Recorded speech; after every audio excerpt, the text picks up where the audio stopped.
Hello everyone and welcome to week 3 of our course, Advanced Social Psychology. My name is Shashania Gatling-Garrette and I will be presenting to you all this week on Social Perception Part 2. In our social psychology textbook, we first encountered the definition of racism, and then we were given the main definitions behind the definition of racism, which is discrimination and prejudice. We then defined what stereotype was and looked more into stereotype threat and the definition behind that.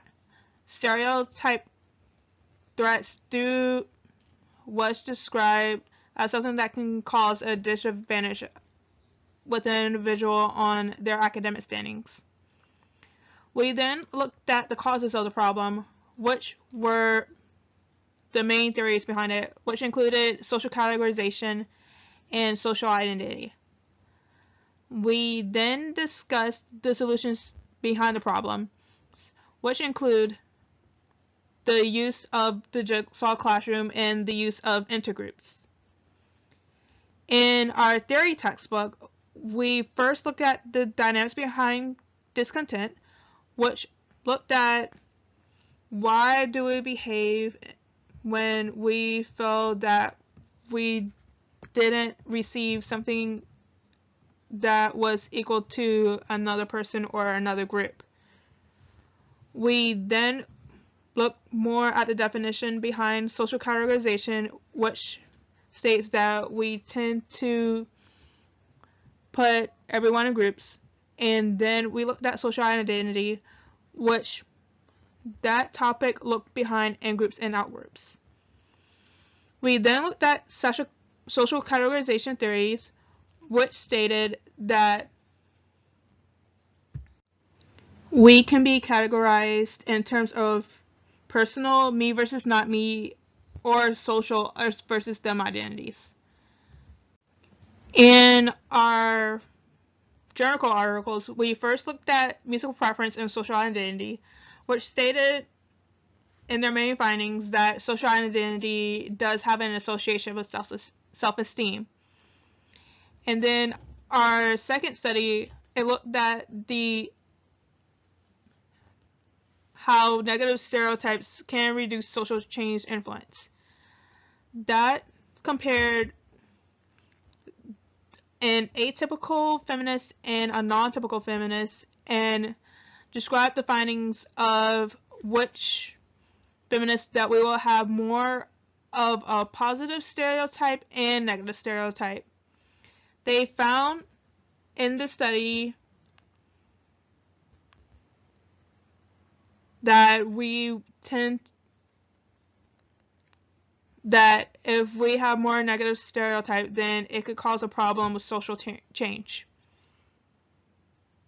For this week's presentation, we will first start off with racism as our main broad topic, and then we'll narrow down to stereotypes, social categorization, social identity, and then intergroups. First, we're going to look at racism. Racism is defined as prejudice and discrimination based on a person's background or institutional and cultural practices that promote the domination of one's racial group over the other. Prejudice is negative feelings towards persons based on their membership groups. And discrimination is behavior directed against persons because of their membership in a particular group. There are 3 different forms of racism. The first is old-fashioned racism, which consists of racist taunting. It is blatant, explicit, and unmistakable. The second form of racism is modern racism. That is a form of prejudice that surfaces in subtle ways when it is safe, socially acceptable, and easy to rationalize. The third is aversive racism, which is racism that concerns the ambivalence between far-minded attitudes and beliefs on one hand, and unconscious and unrecognized prejudicial feelings and beliefs on the other hand. Our next topic is stereotypes. Stereotypes is defined as beliefs or association that links a whole group of people with certain traits or characteristics. Stereotype threats is the experience of concern about being evaluated based on negative stereotypes about one's group. It can affect academic achievement by interfering with performance by increasing anxiety and distracting thoughts. It can also cause individuals to disidentify from that domain. Stereotype threats can cause stress throughout the spectrum. For example, a first-generation student taking a biology class, women playing chess on computer when they were told that their opponent was male, individuals with history of mental illness on a test of reasoning ability when asked about their illness, and overweight individuals primed to think about weight-related stereotypes. The topic is social categorization. Social categorization is the classification of persons into groups on the basis of common attributes. This includes favorite football teams, sororities, fraternities, and student government associations.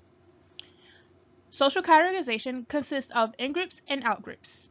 In-groups is groups with which an individual feels a sense of membership, belonging, and identity. Out-groups is groups with which an individual does not feel a sense of membership, belonging, or identity. An out-group homogeneity effect is the tendency to assume that there is greater similarity among membership of out-groups than among members of in-groups.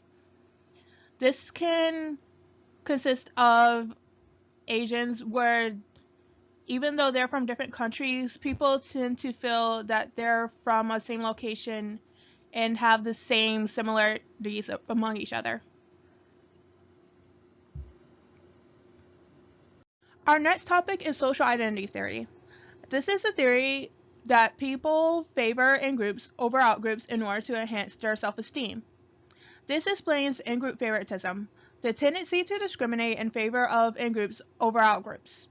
The dimensions of social identity theory include self-categorization, evaluation, which consists of private and public regard, importance, which is a given social identity is perceived as important to one's self-concept, attachment and interdependence, which is sense of emotional involvement and the perceived sense of oneness of one group, social embeddedness, which is concerns the extent to which individuals' social identities are implicated in their everyday lives and social relationships, behavioral involvement, which concerns the extent to which individuals' behavior and actions are functional, and content and meaning, which is the stereotypes characteristics of a social group are seen as reflecting individual traits.